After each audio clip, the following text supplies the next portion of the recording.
Is it? It's like. Okay, I'm not seeing it. Oh, there it is.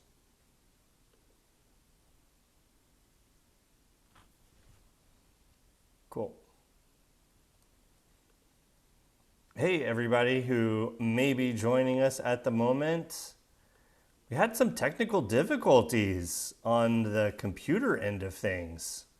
This is the first time doing that, so we are in the process of getting everything up and running, and we will. Everybody who may be joining us at the moment, had some technical difficulties on the computer end of things. It's the first time doing that, so we are in the process of. Can you turn your volume down? Is that what you did? I just muted YouTube. I think it's the, just turn, can you just do your volume there?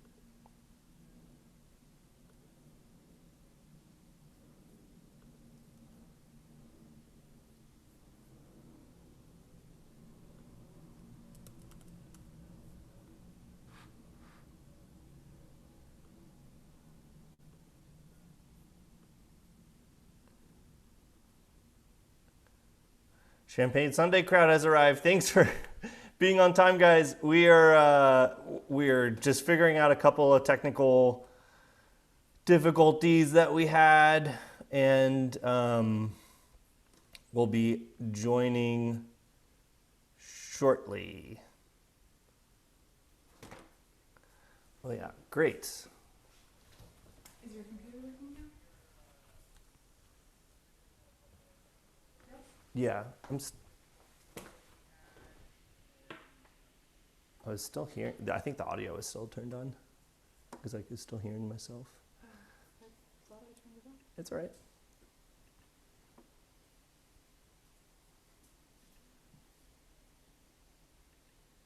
Right.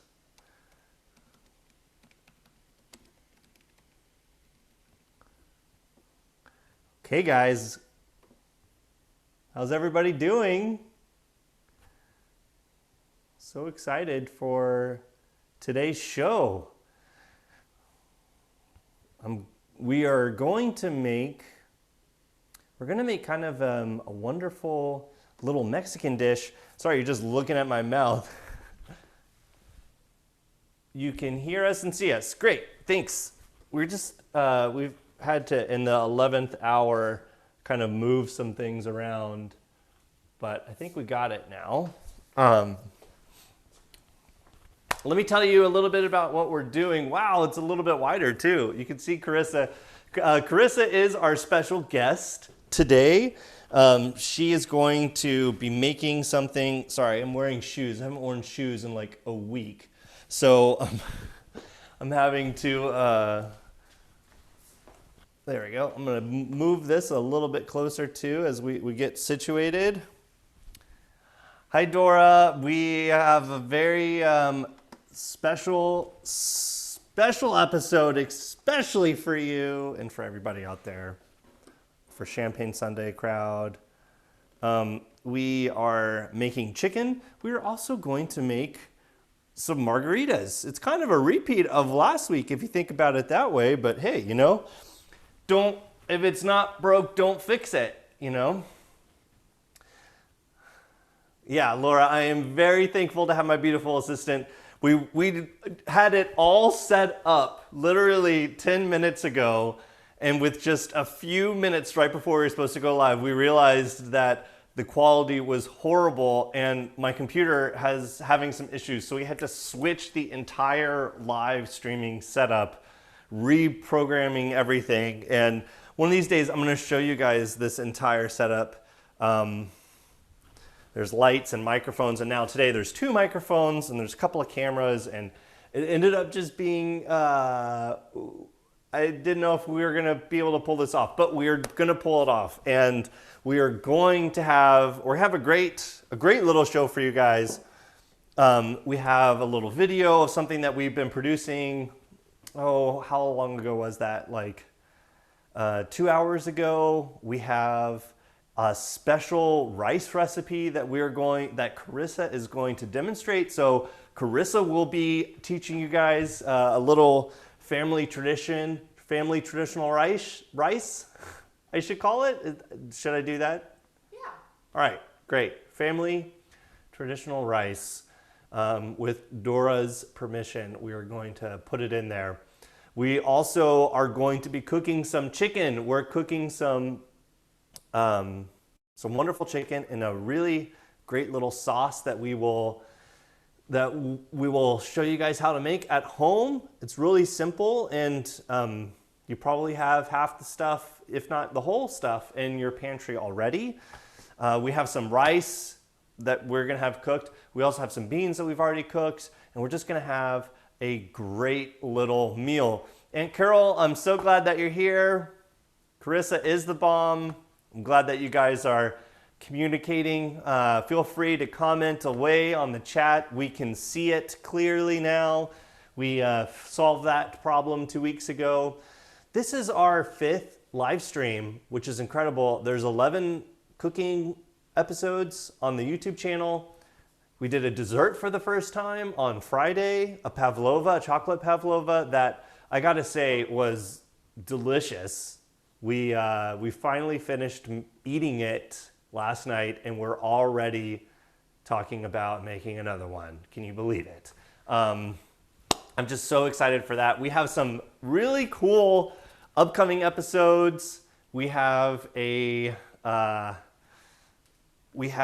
fermented salsa starter that's going to come out on Tuesday with a little special surprise, and then we have a really great episode on Friday that I'm going to leave a surprise because it's going to come out. If you're watching this ahead of time, go ahead and check out the other videos that are on the channel.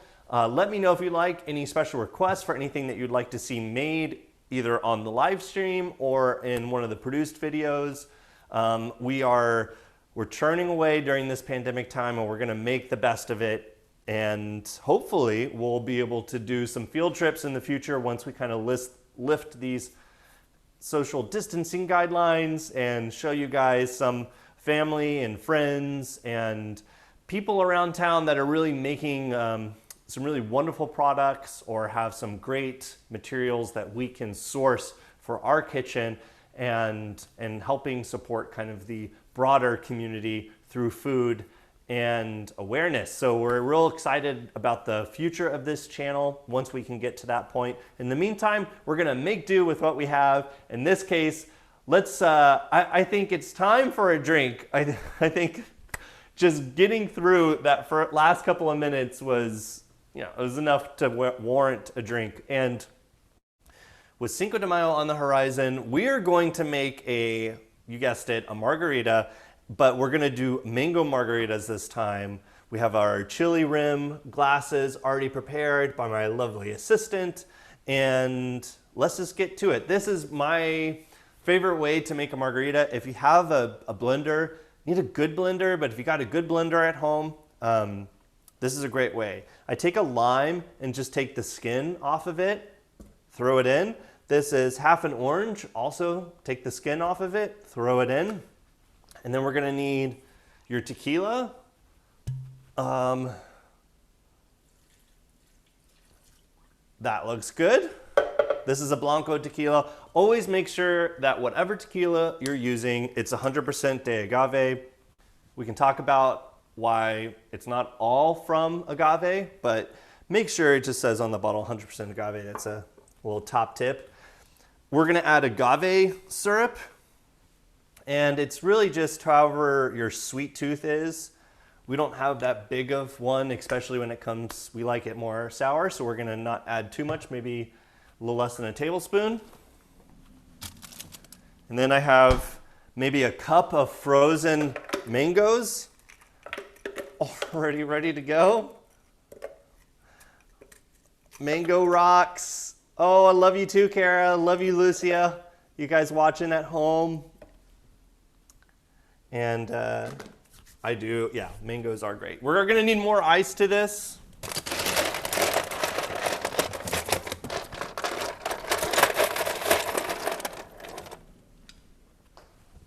I didn't have the ice already prepared. You could do anything. I mean, this is just like one little way of doing it. You could add strawberries, mangoes, watermelon, cucumbers, avocados, chilies. You could add anything. Okay, I'm gonna add a little bit of water to the mix. All right, this is gonna help it blend. And then if you are by your volume, you could lower it because it might get loud.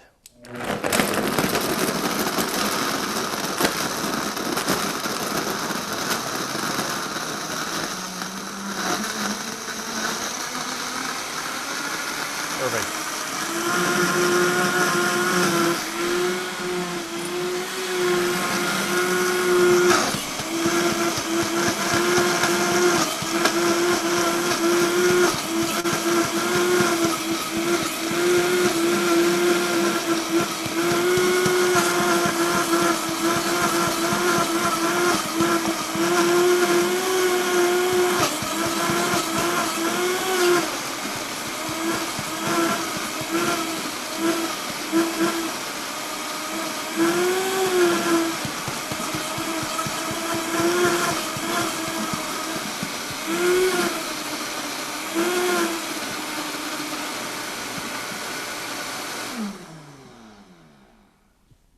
Wow, look at that. If we were making a meringue, that would get an award.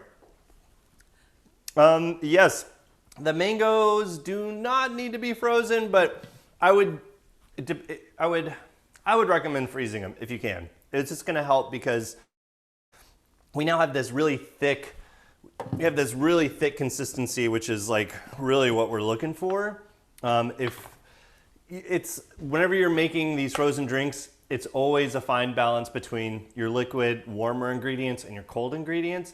And in order for it to really firm up and make this thick consistency, you want to have more of the frozen ingredients than the warmer ones. So I would say like a 3-to-1 ratio. We added maybe a cup of frozen mangoes, and then we added maybe a cup and a half of ice with like a third of a cup of water. But as you can see, we have this, I may need to get a spatula for this. We have this great little and of course this is going to melt too. But yeah, we really went to town on the viscosity of this. This is like we made sorbet, which, hey, you know, alcoholic sorbet. It'll melt down. Hold it. It will melt in your hand. It's better to be, I found, especially when it's 92 degrees outside, which it was today. A little weather update with your live show.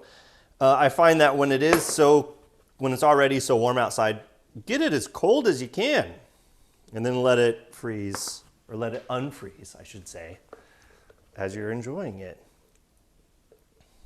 Heyo. Okay, we have a little bit left over. I'm sure we'll find someone to enjoy it, and then we're just going to, this is, in Oaxaca, they drink a lot of mezcal. And one of the things that they'll do is take like a chili salt with an orange. And so that's what we're gonna do. We'll chili salt and orange as a garnish.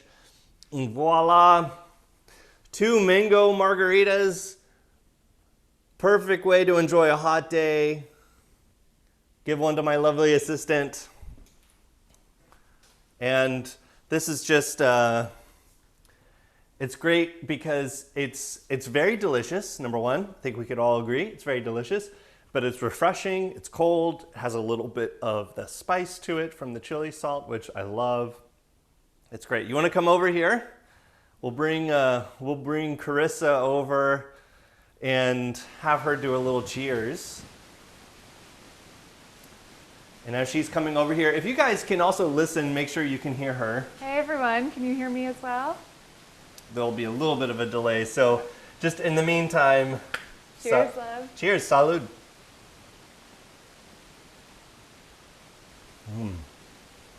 It's real thick. Maybe a little more. Let it melt down a little bit. Mhm. Oh, that's good. Wow, it is really good. You I got like the it so chili much, on your nose. I wear it. It does look yummy. It's delicious, actually. And that's, yes, you can hear us. Great. Thank And you. that's the simplicity of this drink, and I think all great drinks. We have tequila, lime, orange, agave for a little bit of sweetness, some fresh mango. It's been frozen, and some ice, and that's it. And so we're using good quality tequila, and we're enjoying it all along. And we have a little bit extra too. Awesome. Now, this is, during this portion of the video, I'm actually going to be handing it over to my very lovely assistant and my wife, Carissa, who will be walking us through a family recipe about making rice. Awesome. Thanks, Paul. Yeah. So hey everybody, Carissa here. Hi, Mom. We will go ahead and start cooking some Spanish rice. So this is a dish that my mom would whip up anytime we had a barbecue or just needed a little rice to go on the side with something. So it's a great side dish for so many things. So she actually texted me the recipe years and years ago, and I dug it out of my notes on my phone to share with you all today. So, I don't know if we want to go to the pan cam. Yeah, let's go to PanCam. I'll organize it. Yeah, you should be able to do it from that computer. All right, everybody. PanCam is engaged. All right, so we are going to start off on the stove.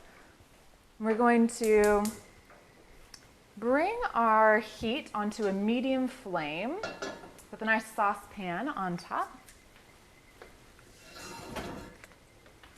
And while we wait for that pan to warm up, I'm going to put about 2 tablespoons of vegetable oil. So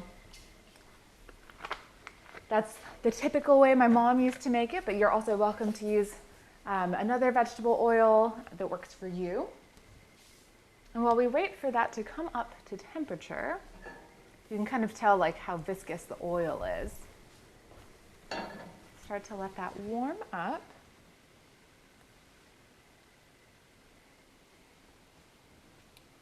PanCam isn't engaged. Okay, wait a minute. Paul, I think Paul screwed it up. Can you come double check?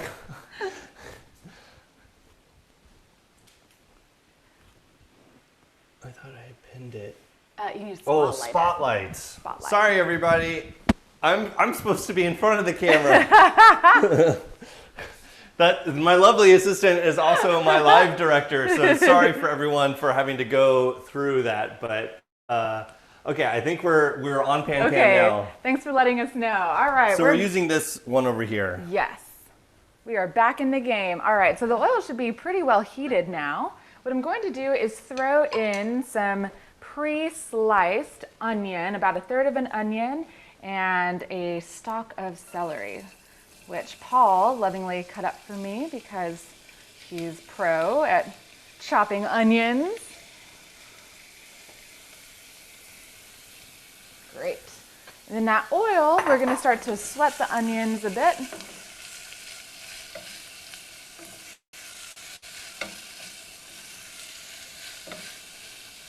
And I don't know if you can hear it through my microphone, but there's a nice sizzle going on.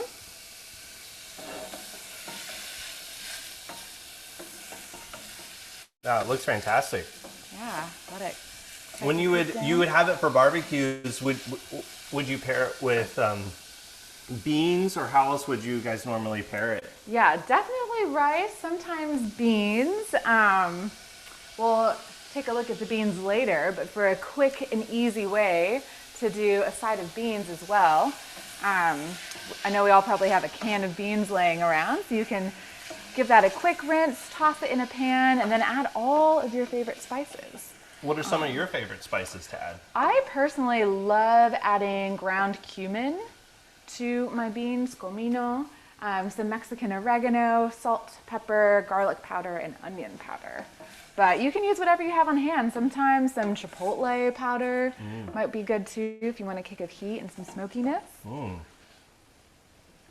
there's a lot of good options. And again, you can feel free to make it your own. Let's give it a little more heat, shall we? Okay, you cranking up the heat? Yeah, let's do it.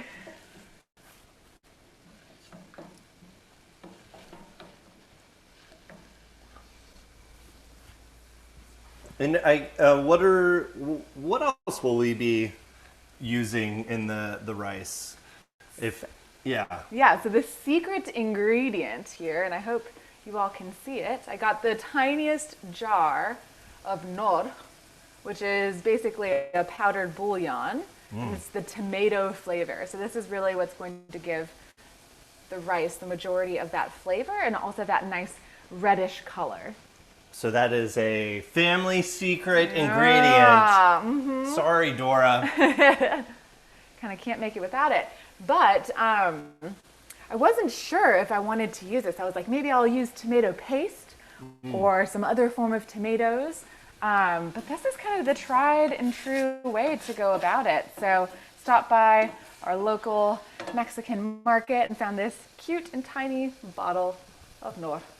They also sell ginormous sizes as well. If you really love this recipe, you could invest in a giant bottle. So, and when you are, we're making a cup of rice today, or we have a cup of uncooked rice. How much of the nor would you use with your 1 cup of rice? Yeah, so I actually double checked this with my mom. So we have 1 cup of rice ready to go. And for this recipe, typically you would basically do a 2-to-1 ratio of water to rice.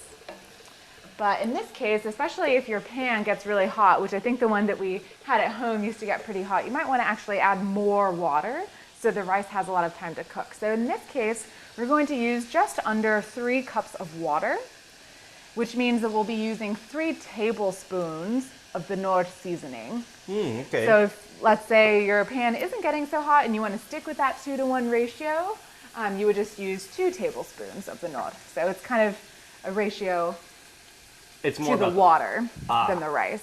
Gotcha. Which is This is great fun content. little secret. Great content that we're sharing with the world right now. Yeah, if anyone else has a good recipe for this kind of Mexican Spanish rice, I'd be open to checking it out. But this has been a really simple, classic way to go about it. Usually have all this stuff on hand in the kitchen so you can kind of whip it up Right. anytime you need a quick side. You don't know if you can find that in Kentucky, Aunt Carol. Well, maybe we'll just ship you one of those really giant bottles of it. That way you'll always have it on hand. For you to share. Yeah, I think that it's actually a really fascinating, because we're cooking rice, seasoned rice, but I'm really enjoying the tomato aspect of it, but then also all the vegetable component too, because rice can be kind of bland just by itself. Yeah, and this is actually a really fun way to give it an extra hit of flavor that's really fresh. And so now that the onions and celery have started to cook down a bit, I'm going to put in the cup of rice. How would you spell nor? Oh, it is K-N-O-R-R. K-N-O-R-R. Has this fun little chicken on it. Yeah, maybe hold it a little bit lower, Oh, because I okay. think it's not really focusing. So once you put the rice in as well, you want to let it kind of get a little bit more of a coating of the oil that we put in. And so we're actually kind of frying the rice per se. So we're letting the rice get nice and toasty, drawing out some of those additional flavors from the rice that you may not get if you were to simply boil or steam it. So very similar to how we made risotto last week. Yes, exactly. Yeah, I'm all about building flavors in your rice. And this is a great way to do it. Even if you're just steaming rice, or if you're not cooking rice this way, if you're cooking it a different way, it's always great to be building flavors into any recipe. And the really great thing about what we're cooking today is that we're actually using 2 different sauces to go with our chicken. And we're gonna be cooking it in one sauce and we'll be plating it with another sauce. And the beautiful aspect of all of this is that we're building flavors on top of each other. And so starting with a seasoned rice, we're now going to continue to build, which is really exciting. Yes, indeed. So you'll notice that I haven't really added salt or pepper, and that's because we're kind of depending on the knot to do everything in terms of adding flavor here in powdered form. And the knot actually contains quite a bit of salt, so no need to add any more. So you want to just continue stirring the rice around while it gets nice and toasty. And what are you just looking for anything in particular? I'm just looking for a little bit of a golden color to the rice. We started out with just plain long grain white rice. And so I just want to see a hint of color start to appear on the rice grains itself. Gotcha. What are your favorite food memories as a child? Memories. Well, speaking of this rice dish, my lovely stepdad, Robbie, rest in power, he would always kind of get a nice groove going on the weekend, popping open a beer, adding some lime and chile, making a little michelada, firing up the grill, and we would just have a nice little carne asada, all sorts of stuff, sausage, chicken, kind of whatever was sounding good that day. But my mom always likes to tell the story about how he would crank up the grill and start making stuff outside, hanging out in the backyard, and I would be hanging out with him, and he would send me inside with something off the grill to go in and share with my mom as a taste test. And sometimes it wouldn't quite get to her. Sometimes I would eat it on the way into the house because it was so tasty. Oh man. So that was always a fun memory. But I was most definitely the official taste tester. Right. For sure. And my mom would actually be making rice and beans and guacamole inside as well. So it was definitely a family affair. And as I got older, I started to help a little bit more in the kitchen. And this was always one of my favorite dishes. I've always loved rice. So for those of you watching the pan cam, as I was finishing up that story, I added in that 3 cups of water. And we want to make sure it's all mixed in. And then we'll crank up the heat. I love cranking up heat. Yeah. So we'll start to bring the rice to a boil. And once it reaches a boil, we're going to cover the pot, bring the heat down to low, and let it simmer for 15 minutes. When do we add the Knorr? I talked about it so much, I totally forgot to put it in now. You put it in when you put in your water. Yes. So here we go. It's my first time on this show, you guys. You're doing great. And Aunt Carol, we use 2.5 cups of water for 1 cup of dried rice. So a little more water. Typically it's a 2-to-1 ratio, so we're using a little bit more water. So here we go. 1 tablespoon.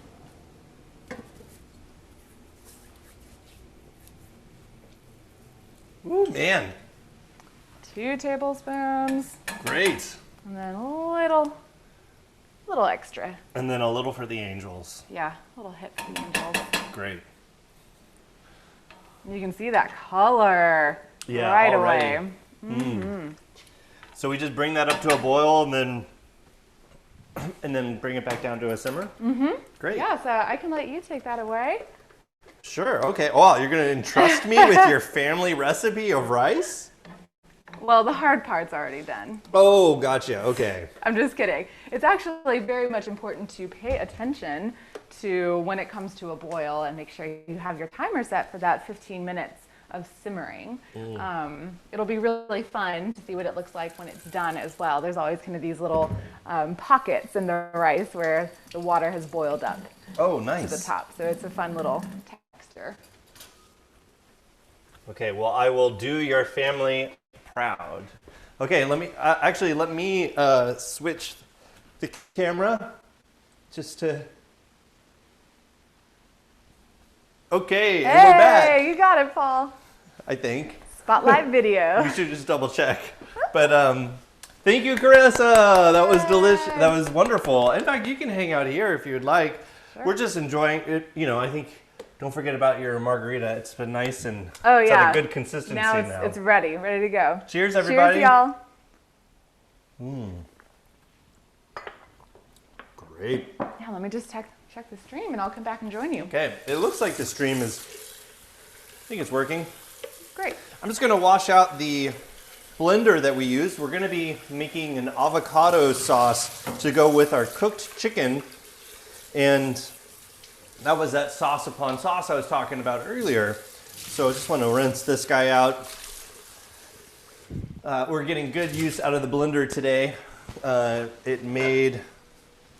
You will actually see it in a minute because it helped make the marinade in the sauce that we're going to cook the chicken in. And before we go any further, it's worth paying due where dues are owed. And this recipe that we're using today has gotten a lot of inspiration from the Fonda San Miguel cookbook that we're going to be drawing from. This is a wonderful interior Mexican restaurant in Austin, Texas.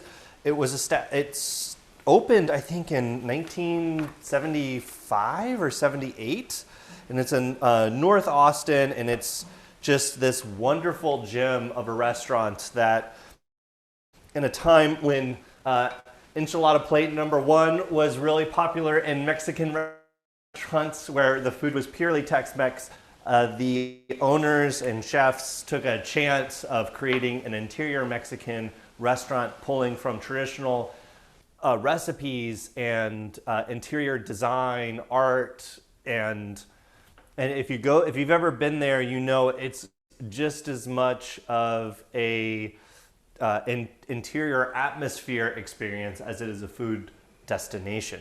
And this recipe is actually a pork recipe, and we don't have pork, so we're going to be using chicken.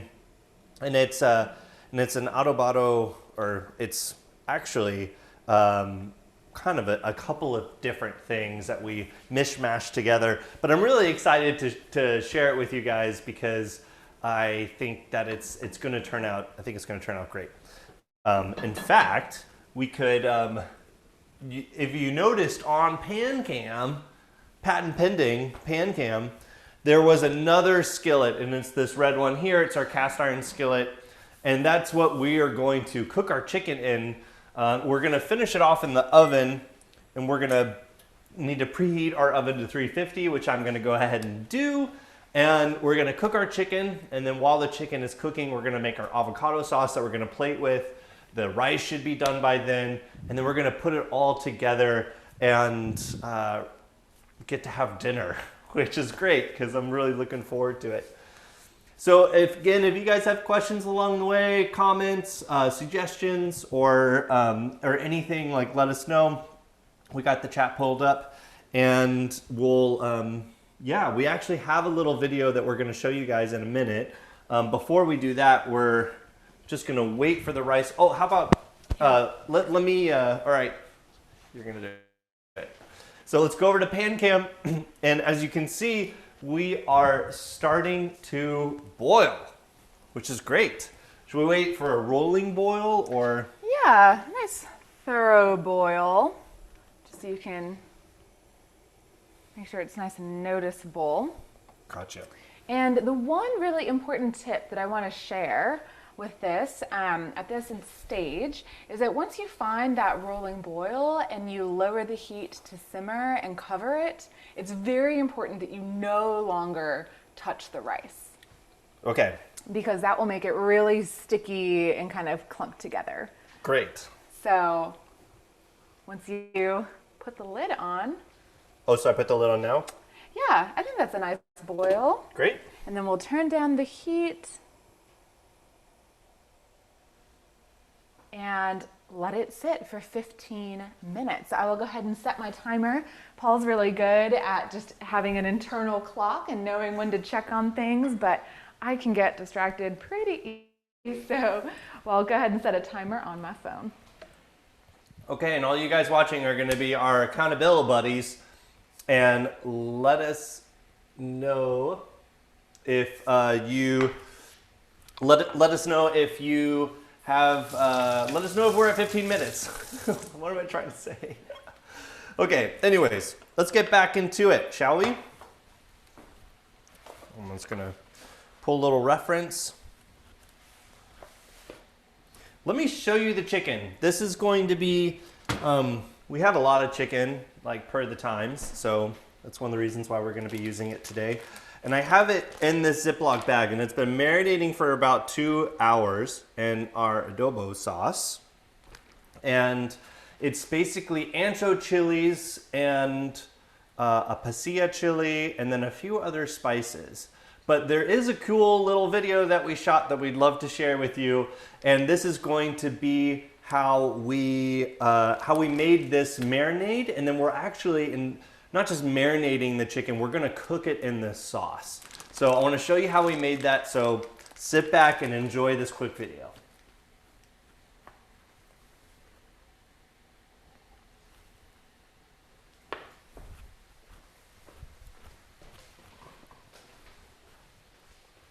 One moment, we're getting the audio synced up.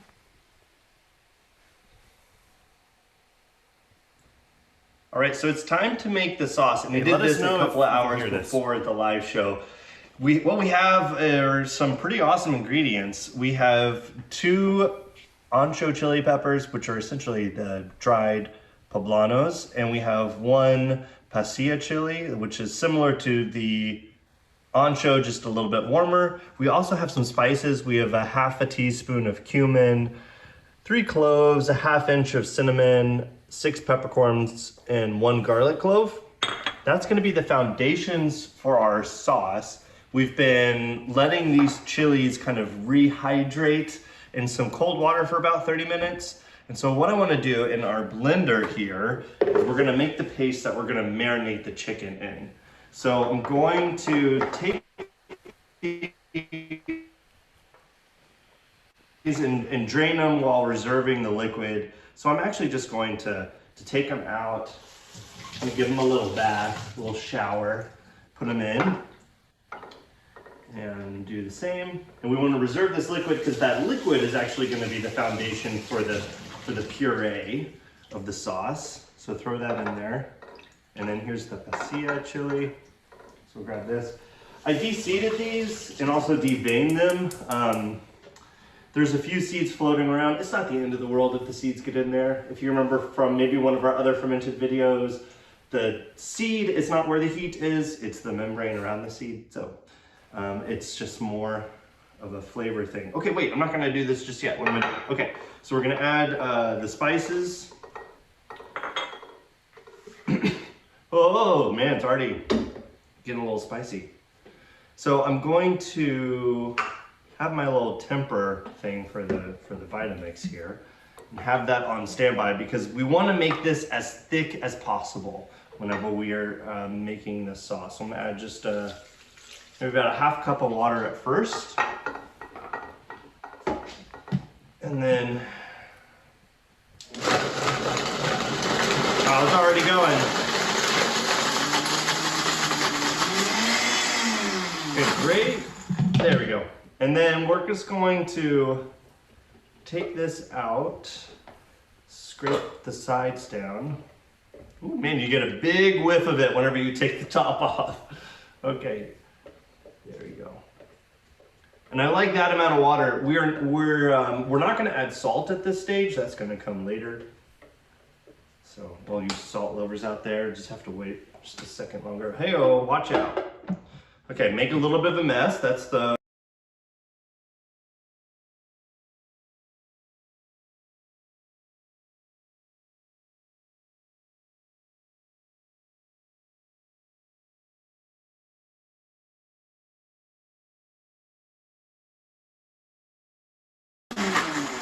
We're just going to keep doing this and scraping the sides and maybe finding a sign, and we'll come back and I'll show you what the finished product looks like. Okay, so we have our sauce exactly where we want it. It's pretty thick. I don't know if you can get a good shot of it in there in the light, but it's pretty thick, just a little bit of just as much moisture as we needed to add to it. So we're ready to add this to our chicken, which I've set aside into a gallon freezer bag. And you can put this inside any container. We just want something that's going to allow the marinade just to sit all over the chicken. So I find these bags to work quite useful, to work quite well, however you want to say it. I'm just gonna pour it all in here. And if you don't get all of it out, I think it's okay because we're actually going to be adding some more sauce as we go, especially whenever we throw it into the oven after it's been pan seared. So we'll work on getting the rest of it out of the bottom there. But for this, we're just gonna make sure everything gets mixed around. Oh, it looks fantastic. It smells really good too with all of those spices. So we're just gonna sit this over in the fridge for two hours up to overnight, really. And we'll come back to when we get to actually cook it. So back to you, Paul. Okay. All right. Thank you, Paul. And perfect. Oh, look at that. Great timing. The oven's preheated. Okay. Let me just fix a little something here. So we actually, man, today has been a trying technical day. We have been trying. We've had a couple of things. Looks like we're getting through it. You guys are all still with me. I hope so. I hope you guys are still there. Let me know if you're not. Let's see. The pan cam. Let me see if I can. There we go. Okay, well, we have our rice simmering away. Our oven is preheated to 350 as the bell, and we have our chicken. And again, our chicken, like we can do this for 2 hours, we can do it for 4 hours, we can do it overnight if we need to. So that's the great news.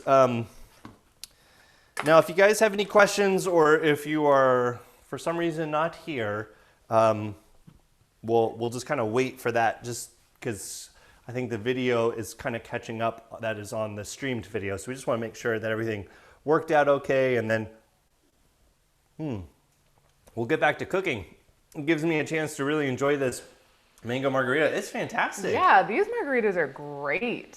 Super tropical with the orange and mango. Yeah. Orange is really nice. Yeah, thanks for the orange, Kara and Lucia. Yeah, thanks, Kara and Lucia, if you're watching. Future Paul looks a lot like past Paul. Yeah. And, you know, technically it was just a couple of hours, but hey, it's still future and past. Let's be particular about it. Okay, looks like everybody is here. We got to take a little margarita break. Let's start cooking our chicken. So these are the chicken that you saw in the video, and we're going to switch on over to pan cam. I've been warming up this cast iron skillet here. It's best to always warm up your pans, warm up your oven. I like to give things time to heat up as opposed to just going right away, because especially with a piece that's this thick, it's nice to absorb that heat, and it will make sure that it will maintain the heat. One thing to always kind of remember that whenever we're adding things to it, cold chicken, vegetables, the temperature of the pan is going to decrease. So especially if you're trying to do something like a sear, you always want to make sure that you're not adding too much to the mixture that's drastically going to reduce the overall temperature of the pan. Okay, got a little vegetable oil in there. I'm going to move it around. Getting a little smoke off the pan, so I know it's time. And I'm just gonna add the chicken.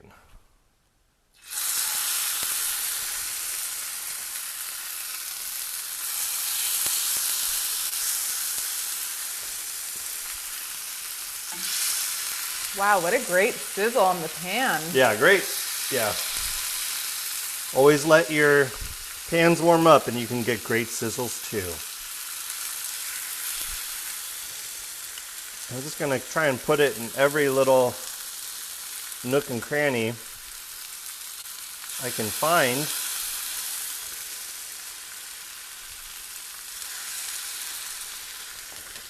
Great. And I have some sauce left over. I'm just going to save this, put it in the sink. Just going to wash my hands. And I'm going to save that sauce and just kind of reserve it, and I'm going to add it to the pan when the chicken is done cooking and we need to finish it off in the oven. So you can already tell the sizzling is a lot less, and that's just because all the thermal energy from the pan has now gone into the chicken. Fun little physics thing, transfer of heat. Heat moves into something. Cold does not move. So when you feel cold, you're feeling heat escaping your body. I always thought that was like a really cool thing about thermodynamics. It's transfer of heat.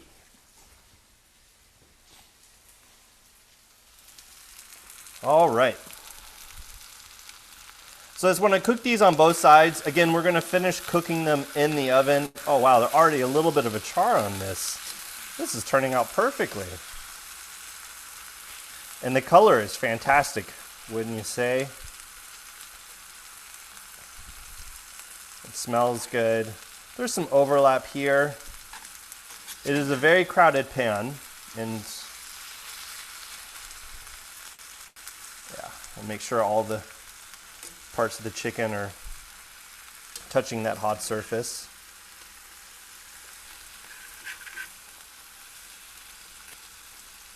Oh, this is great. And then turn this one over. Perfect.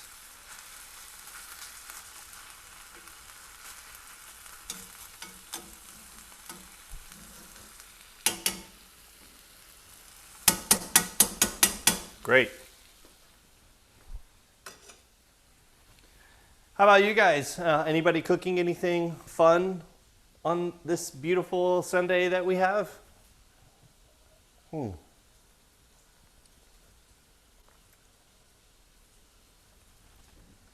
may need to make another one of these mango margaritas. That's fantastic. Yeah, I think this is your best mango margarita yet. Yeah. It's funny because we were, right before we did this live stream, we were reflecting. We're like, wait, we cooked chicken and we made margaritas in last week's episode. But we did a Vietnam episode and now we're in Mexico. So, yeah, the rice is looking really good too. I don't know if you can see that over on PanCam. It's kind of hard to see because it's condensation, but maybe you got a little glimpse of it. If not.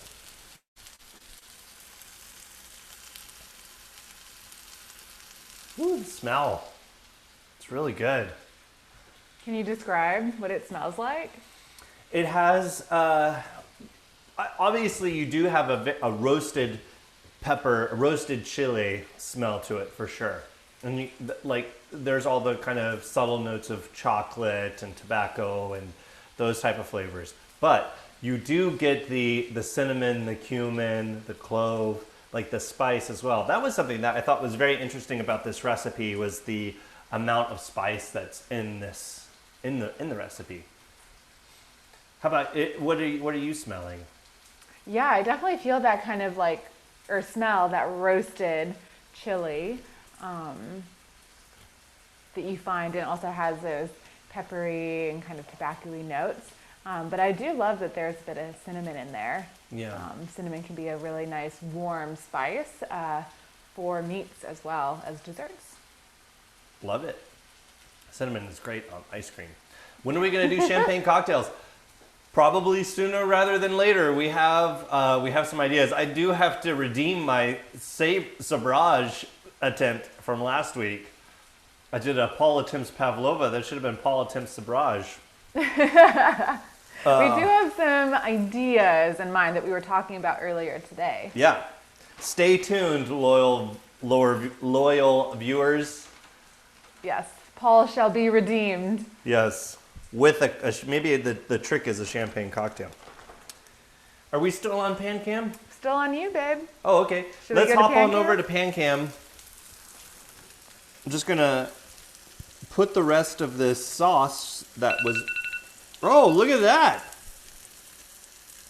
Is that a timer right here? Yeah, that's for the rice. You can just turn it off. Okay, turning off rice.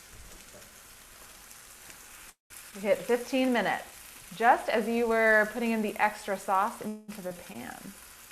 Great.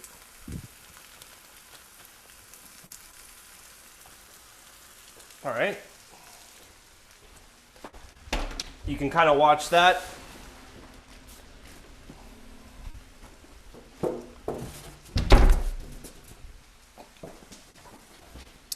I also have a little bit extra that we made that I'm going to put in as well.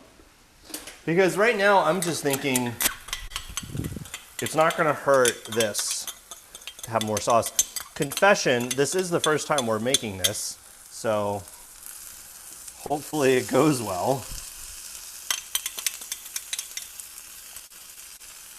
But I love cooking with chilies and cast iron and cooking new and interesting things. So we're gonna call this ready. So I'm gonna turn the heat off this as well. But I'm going to move it straight into our preheated oven at 350,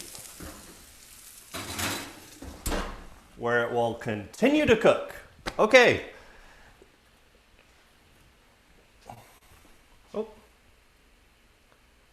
Oh, it got too hot again. Oh, PanCam got too hot again.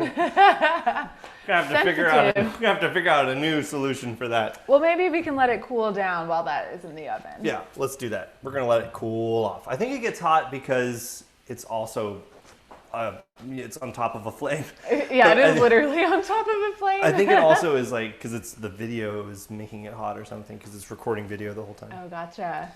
Yeah, so for the rice, now that we hit the 15-minute mark and Paul turned off the flame, we'll just go ahead and let it sit for a while. Great. We can. That's a great Give it some time. And I was thinking, when you are, even though we're doing this for the first time, cooking is really forgiving in a lot of ways. There's definitely ways to kind of bring like kind of the perfect touch to a dish, but especially when you're using great ingredients and lots of tasty flavors together, it can be quite forgiving. So you can play with it a little bit more. Henry is there's a blanket on some cardboard boxes and he attempted to make a bed out of it and it didn't go very well for him. The boxes slipped out from under him. Oh my goodness. Okay, let's okay, all right, everything's going. Okay, let's we are still operating. Okay. Let's do this, shall we? Continuing on, but I love that though. I love that the food can be very forgiving, and I think, yes, like one of the things that I love is this like test kitchen label, and where we are in the art of experimentation versus the art of perfecting something. So we're experimenting to see what's working, what's not working, and then we're taking the lessons from the previous iteration and improving a dish. You know, we're seeking that perfection, if you will. We're seeking to better whatever it is that we're doing or our technique, but that is in a way not the ultimate aim. It's more the ultimate aim is that path towards improvement. And whether it be like trying something new for the first time and live streaming it with technical issues to all of you, that's one way. Or another way is just sitting in your home and adding something to a recipe that you know and love and trying to change something. And that's definitely this act that I really love, and I'm very thrilled to share with all of you, because in the end, it's like we have to eat and we have to have food. And what are the ways in which that we can do this that are not only enriching our lives in terms of the food that we're eating and the nutritional value of that food, but also enriching our lives in terms of the lessons that we're learning from this, to be forgiving and to allow for things to come and go. So I'm gonna get off my soapbox now, but that was just a little rant there for you. I don't know, does any of that ring true for any of you? I am a recovering perfectionist, I could say, but I'm really enjoying this process of creating where it's not perfect, but it is something. And I am really excited just to kind of see the iterations of things. And one of them is trying brand new dishes for you guys. And so this is definitely one of them. This is kind of a take on a recipe from a restaurant that is very well respected and I love, but it's also an experiment in flavor and joy too. So cooking should be joyful in whatever way. Are you looking for something? Where's your power cable? It's over here. For your computer? Oh, it should be here. Yeah, it's right here. All right. Power cable solved. Okay, so for our avocado sauce, okay, speaking of like, let's get back to cooking, shall we? Our avocado sauce, we want to take a whole avocado. Hey, look at that. We want to take a whole avocado and we basically want to cube it. So find a ripe avocado. You want it to have some firmness, but you don't want it to be squishy, but you don't want it to be too hard. And if your avocado is too hard, put it next to a banana or put it in a brown paper bag overnight. Can't wait to see your avocado sauce. Okay, wow, beautiful avocado. Fun way to remove an avocado pit, be careful, but knife, twist, out. There you go. Save your pits for your compost. Cool, and then this is a fun little trick that Carissa taught me too. So we take our half of an avocado and then just kind of create a little checkboard.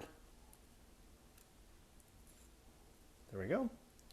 And then complete the checkerboard across. Yeah, you want to do that very gently so the knife doesn't go through the skin. Whoa, we lost a little. Okay.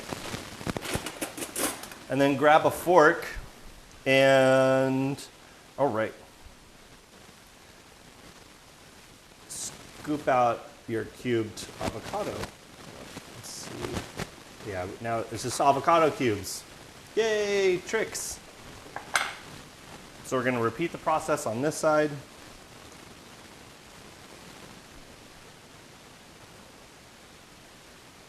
Careful not to go through, not to cut yourself. Work with sharp knives, but work with a delicate touch. A delicate and intentional touch.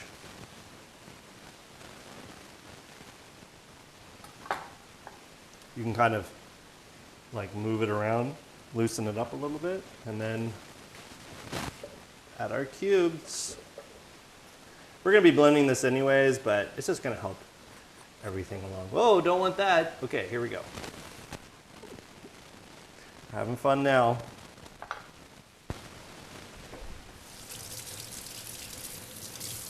I'm excited to see this rice. We've been We've been talking about it. Yeah, me too. Okay, I need a garlic clove.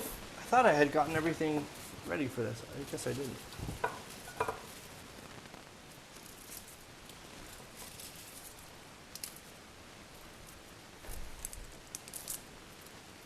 That was a pretty big one. We're gonna do half this garlic clove. So we have one avocado, we have one garlic clove, or half of a garlic clove. We have one jalapeno that's been seeded and stemmed.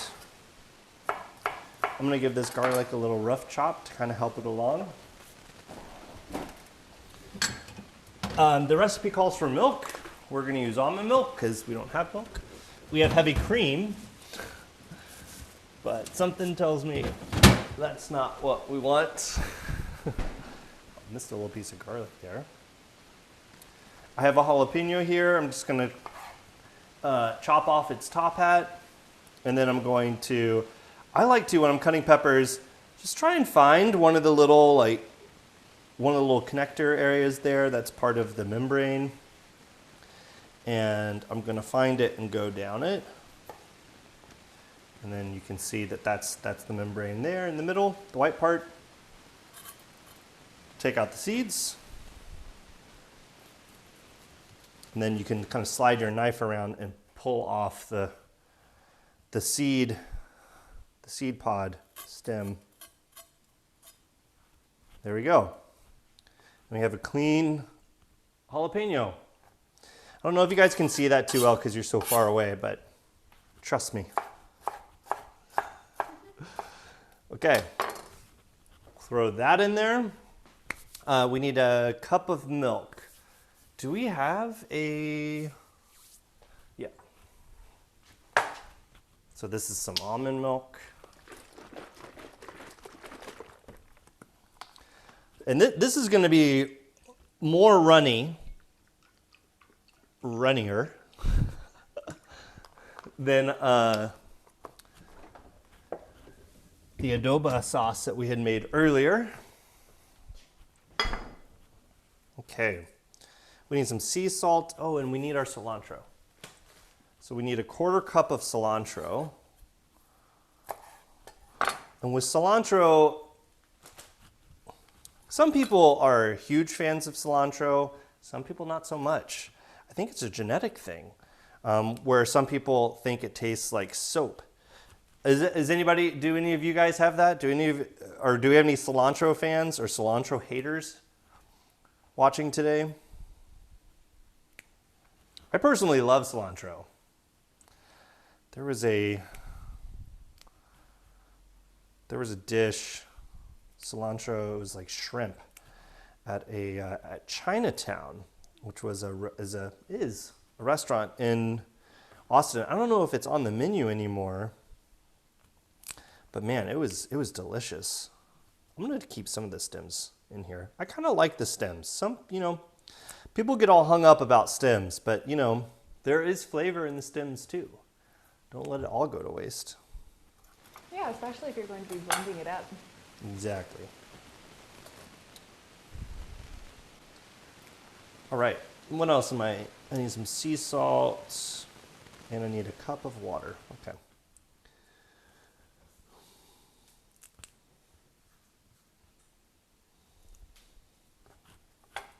It's gonna be nice and green.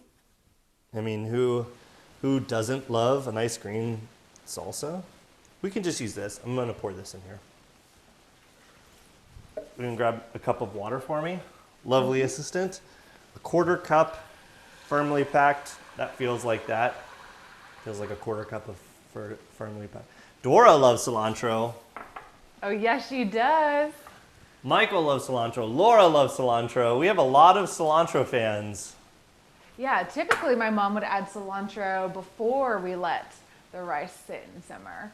Ooh, do we need to have some ready for you? So I was actually going to switch it up and chop some to add after, so we have a hint of freshness. I love that. But yes, if you love cilantro, it's a must add to your rice. Okay, so we added our water, we added our milk, our garlic, our jalapeno, our ripe avocado. We need just some sea salt, and we already added our cilantro. Oh, I'm super excited for this. 1 teaspoon of sea salt, so we probably need that much.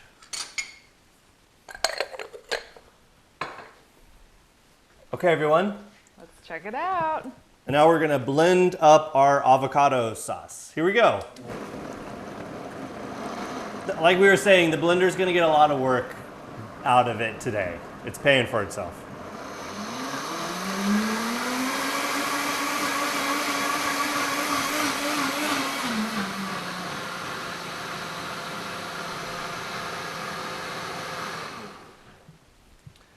Wow, fantastic. I'm gonna try some. Oh, wow. Look at that color. That's a beautiful green color. Yeah, I don't know if you guys can see it too well. A little speckled with the cilantro. Yeah, that's beautiful. Ooh, it's delicious. Wow. It's great.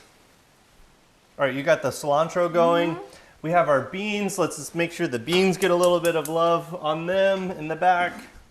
Yeah, so as I mentioned before, it's just a can of black beans, onion powder, garlic powder, salt, pepper, cumin, and oregano.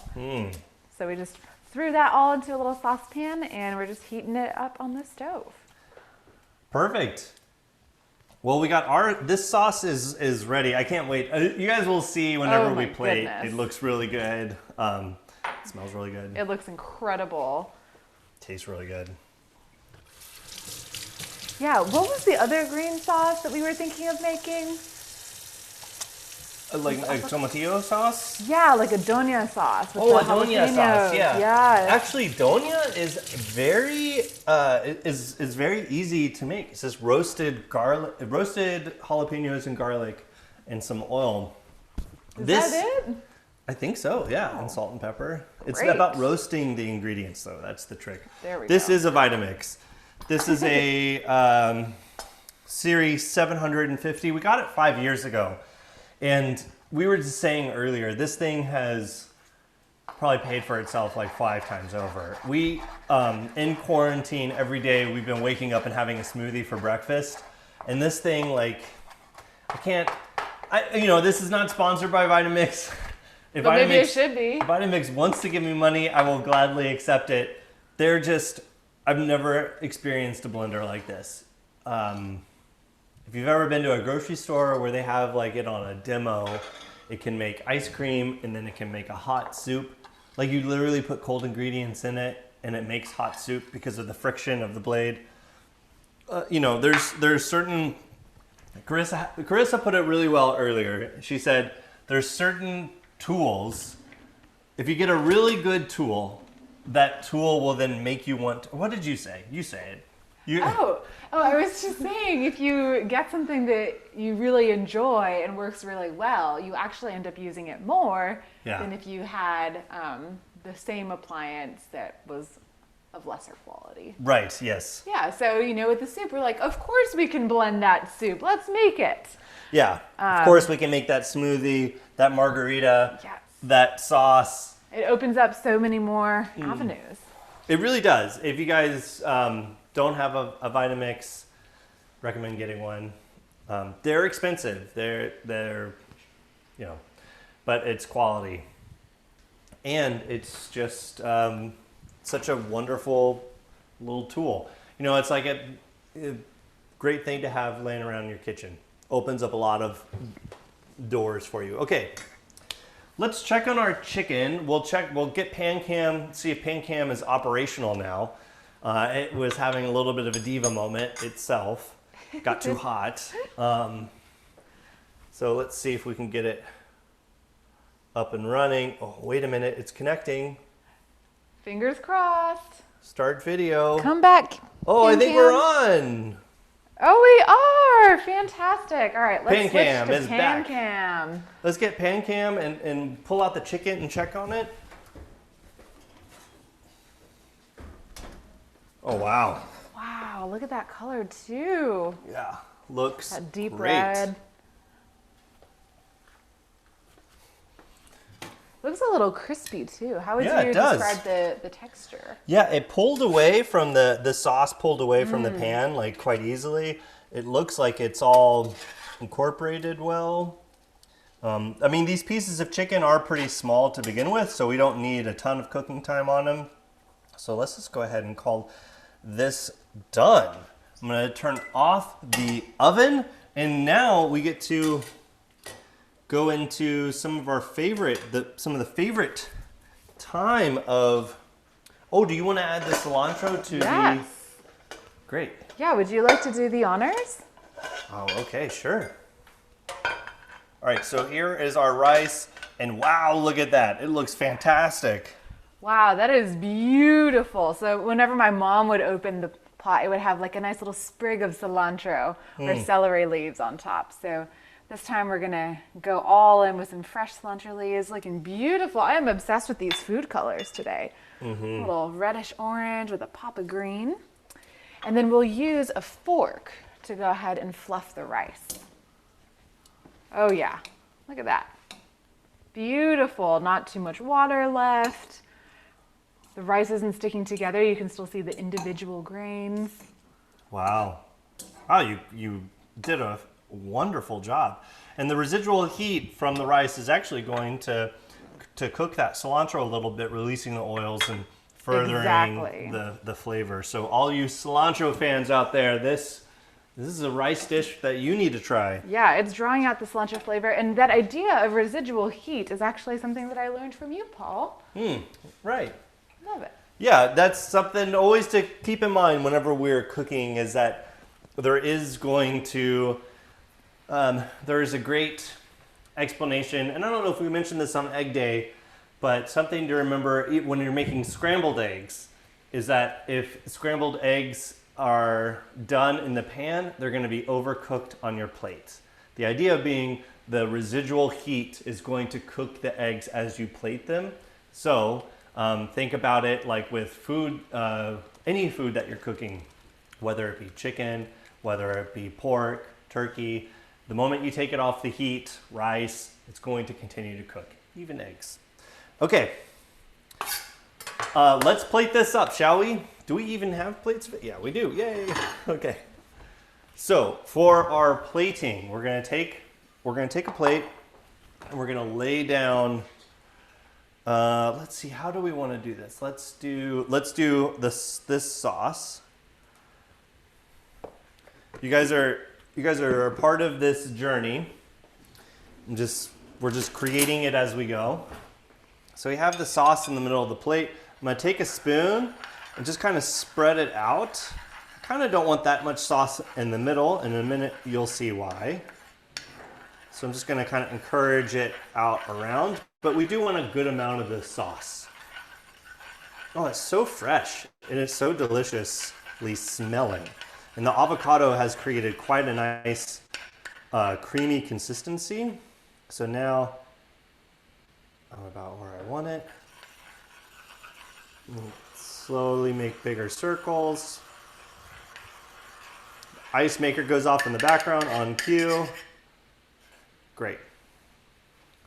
Love it. Put that there. Henry's in the kitchen too. You guys can't see him, but he is underfoot, which you're not supposed to be in here, buddy.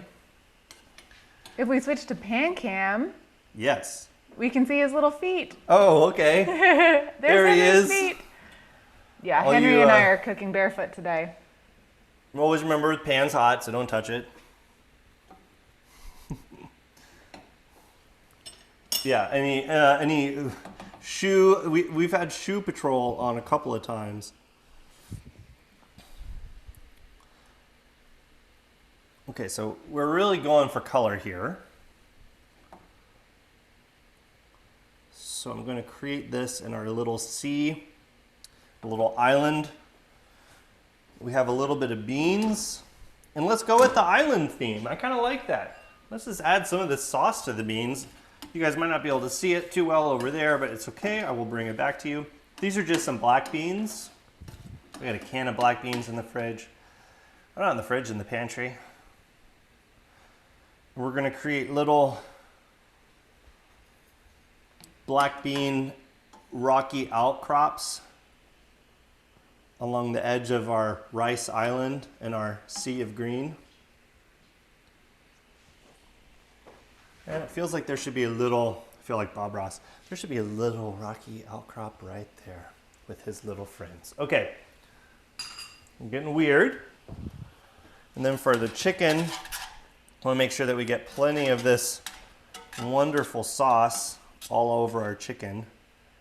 And then these are going to be the little homesteads. And the eye is drawn to height. So anytime you're plating, if you can add that extra dimension of height to your plate, you're gonna really draw people into the food that you're cooking. Make sure I get a little bit extra of this sauce. Great.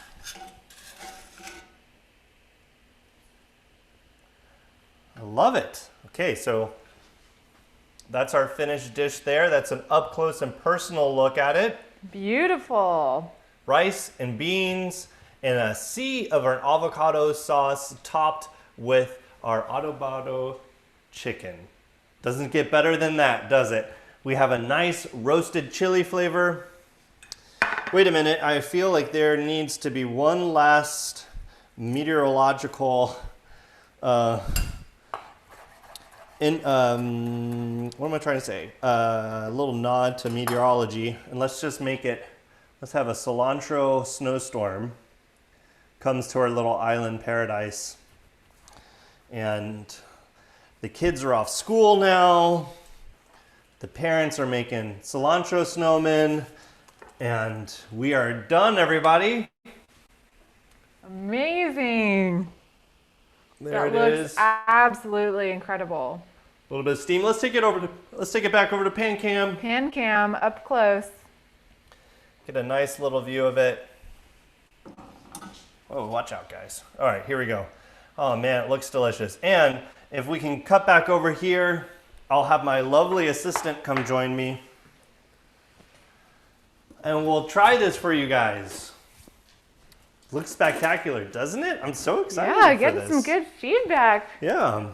Thanks, y'all. It's such vibrant colors, and anytime you're making Mexican food, like that, color is a vital component to it.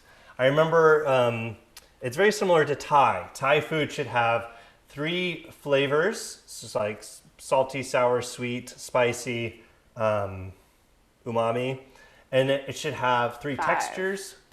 Well, it should have It should have 3 of those. Ah, It should have 3 out of 5. 3 out of 5. It should have 3 colors. It should have 3 textures.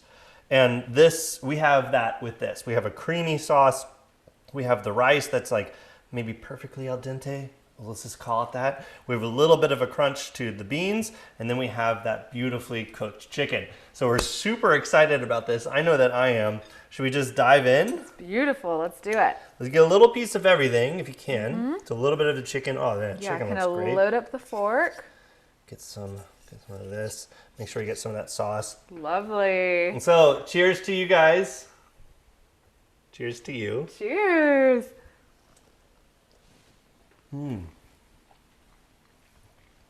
Wow.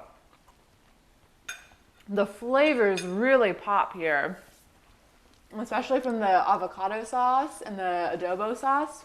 Amazing combination. The adobo has not only this like blanket of chili, but it has a pop of spice. The spices really come through. Very but- subtle. It's not like burning your mouth. No, but it has like this, there's all these different areas of your tongue are activated. All the taste buds. All the taste buds, all Loving the different it. groups. And the avocado sauce, this, out of anything that we've done here, besides the rice, the avocado sauce is a must try because it's so fresh. There's no lime in there. I thought that there would have been lime, but it's so fresh and zesty and it's delicious. Oh, are we still on pan cam? Oops. Huh. Sorry about that. Whoops. There we go. Okay. Well, I'm glad you guys got to hear us take a bite. Let's do another one. That means that we got to do another one. Sorry about that. My bad. It's hard when we're both on camera. Yeah, exactly. There's a lot of moving pieces to this, and so I appreciate the... Yeah, thanks for the patience. Yeah, okay. Just fast forward a little bit. Okay, let's try this. Cheers. Cheers. Round 2. Cheers. Yep, it's still good. Fantastic. I think definitely if you guys do, I think this is a must. I mean, it's a very simple recipe. Just make sure you can get some of those dried chilies, ancho chilies, which, as we mentioned before, is basically a dried poblano pepper. Not very spicy at all. So if you guys are adverse to heat, this is a great dish to try because there's not so much of a spice. There's just a warmth to the dish. Yeah, it's a nice warmth and undertone. A nice depth of flavor. Yeah, and it's excuse me. It's also matched so well with the avocado sauce, as we mentioned. And let's not forget the fabulous Spanish rice that you made. That works so well with this. That tomato has a little bit of a zing to it too. Maybe like a little pop of acid that's needed in this dish. And the beans are beautifully seasoned. So I think the philosophy of this dish, continuing to build upon those flavors, continuing to kind of take what we know and make the dish better through building the different flavors of the different ingredients that are used and the different plating and everything too. So I love it. Overall, I'd say it's a success. I think it's great. Yeah, I think it worked out great. I think we're going to have a great dinner. I think we're going to have to make another one of these mango margaritas. We're going to have to use the Vitamix again. Vitamix, call us. And thank you guys so much. Yeah, I think it did work out beautifully. I really hope you all give this a try, at least certain aspects of it that are drawing to you. I think it works really well together. If you want more veggies, you can put a side of veggies. But otherwise, it's definitely a must try. I think, yeah, it is missing a vegetable component to it. But this would be a great entree. Pair it with a salad. Pair it with a nice vegetable appetizer. And then have yourself some chocolate ice cream at the end of this with your champagne cocktails. Woo! Yes, I will post the chicken and sauce recipes. Awesome. Yeah. Yeah, we can add that to the YouTube. Yeah, we'll put it in the YouTube notes, and then I'll also put it on the Paul Likes to Cook Facebook page. Lovely. Well, thank you guys so much for being here. Thank you for being part of our 5th live stream. I can't believe we've done this 5 weeks in a row. This is the 12th video now, and I can't believe that as well. It's wild to be part of this. It's wild to be doing this, but I'm so thankful to be able to share all of this with you guys. So thank you for being a part of this. Thank you to my beautiful assistant, Carissa, for not only teaching us how to make rice, but for handling a lot of the technical problems that we had today. Sorry about that, guys. We're going to look into see what exactly went wrong, try and make that right. But at the end of the day, we have a killer dish, and it's all pairing so well together, which is something that I'm really enjoying, and I'm excited for what's to come as well. So stay tuned. On Tuesday, we have a special episode in honor of Cinco de Mayo, but also in honor to some of our fermentation fans out there. We have a really fun little episode to come out that will go very well on Cinco de Mayo. And then on Friday, we have another, also, as I teased earlier, special episode, but you'll have to stay tuned to see what's going on. We'll definitely catch you guys next Sunday. We have something in the works. There will be an announcement about it, I'm sure. But please be kind out there. Take good care. Happy cooking, and keep sending us all the photos and the videos of you guys cooking at home. Please let us know if you try this recipe. Yeah, it's been a blast to see you all cooking at home. Thank you so much for sharing your time with us, and we love you all so much. Thank you so much for joining. Bye, everybody. And now I'm going to go turn it off. Okay, I'm going to eat more of this. Henry's ready for some too. He's not going to get any.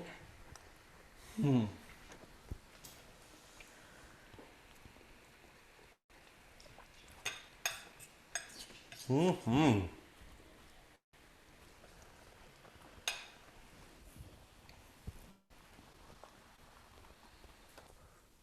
Amazing, babe. Or is it off? Yes. Wow. I mean, Really effing good.